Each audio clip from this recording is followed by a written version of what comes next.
boys and girls. This is Mrs. Woodings with her first Mrs. Woodings Read-Aloud.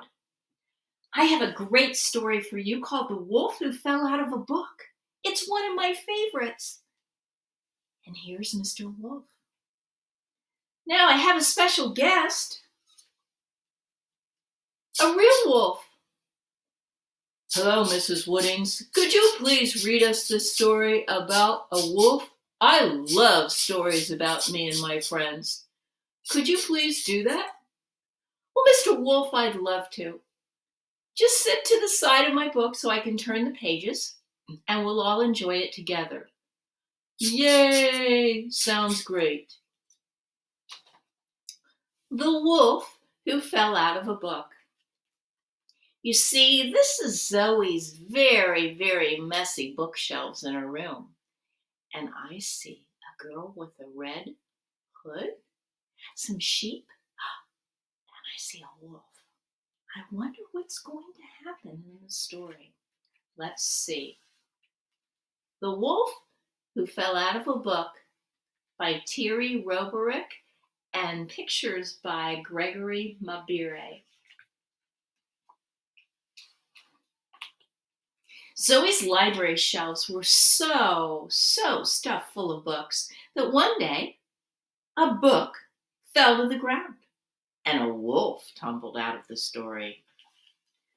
Well, inside the book, of course, the wolf was very scary. Ooh, he was a little different. He had pitch black fur and pointy teeth.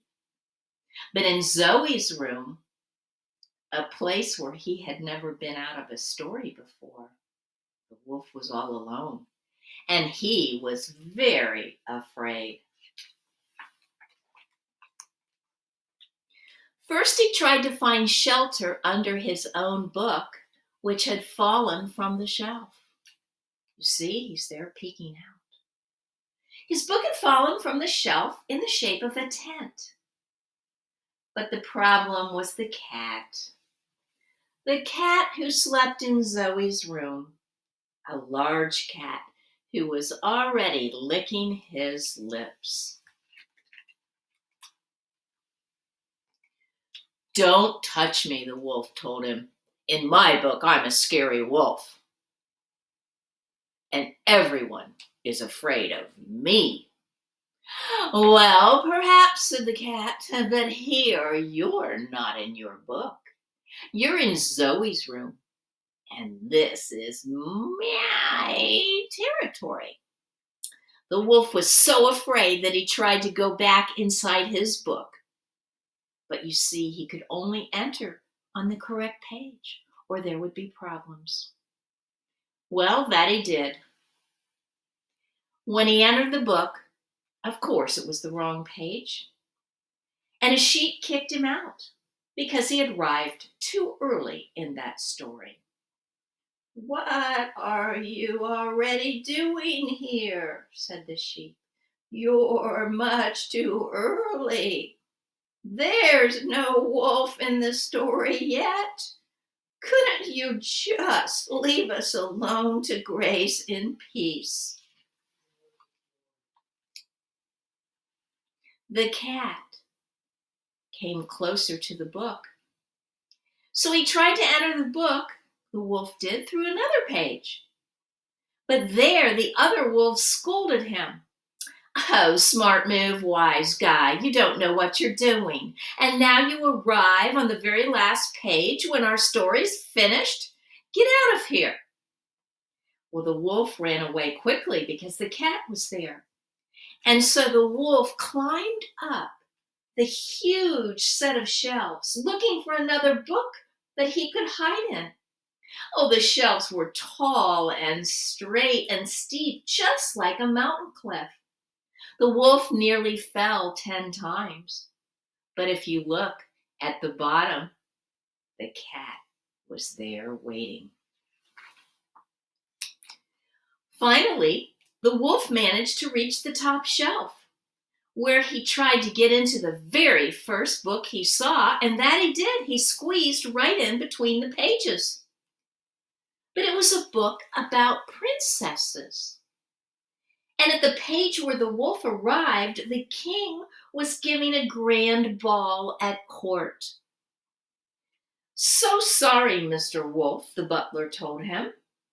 "For you to remain in our story, you must change and become part of the ball. You must put on a tuxedo or a ball gown." "A ball gown," answered the wolf. "What if my other wolf friends would see me? I'd be so embarrassed. There's no way I'm going to do that." And so it was that the wolf was kicked out of the princess book. And of course, outside on the shelves, the cat was waiting. So the wolf jumped into another book as quickly as he could. In this book, things look really strange. Suddenly he felt something huge shadowing in front of him. "My boy," said the dinosaur, "you won't be able to stay in our book. You've chosen the wrong time period. We lived millions of years before you were ever born. Besides, it's dangerous for you here. You must leave." Yep, the animals in the story were enormous and scary, thought the wolf. And so, immediately, he escaped from the book as quickly as he could as the dinosaurs ran toward him, and those with big teeth wanted to gobble him up. "Close that book tightly," the cat told him. "I do not want any of those dinosaurs from that book in Zoe's room." So the wolf chased after another book at random, and he scrambled inside that book. And there he is. I wonder what story he's going to enter this time. And the cat was there looking for him, wondering where he had gone. Well, the wolf found himself in a large, dark forest. "Ah, a forest," he said to himself. "I like it. Somehow it feels a little bit familiar here." And he walked for a long, long time. And then he saw a little girl dressed in red. She was seated on a tree trunk, and she was there crying. She was just crying. "What's the matter?" the wolf asked her. "Why are you crying?" "Well, I'm on my way to bring some pancakes and a bit of butter to my grandmother. And in the beginning of my story, I'm supposed to meet a wolf. But he hasn't come. My name is Little Red Riding Hood, and I have no wolf to begin my story. And I'm going to be late, and my story is going to be ruined. And that's why I'm crying." And she ran up and she hugged the wolf.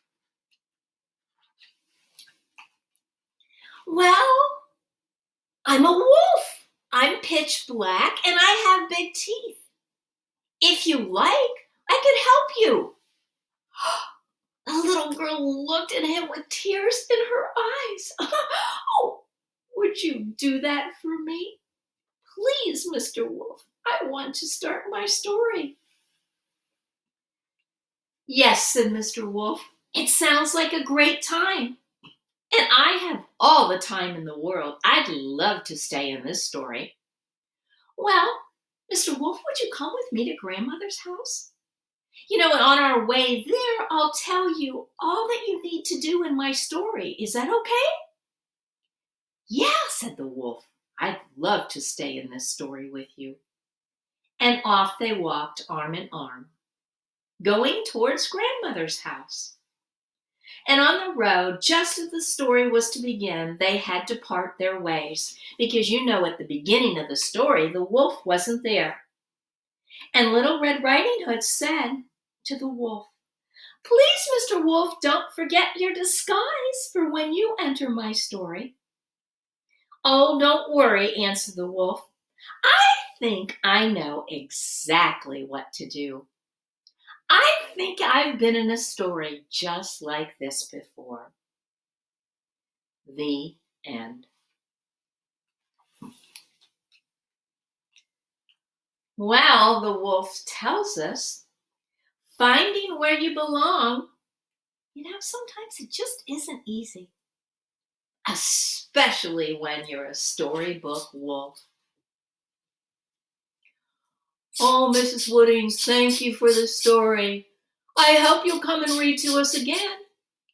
Oh, I definitely will. I will read again to my friends at Deer Run and my friends at Glacier Ridge, and we will see you next time. Bye-bye. Bye-bye, Mrs. Woodings.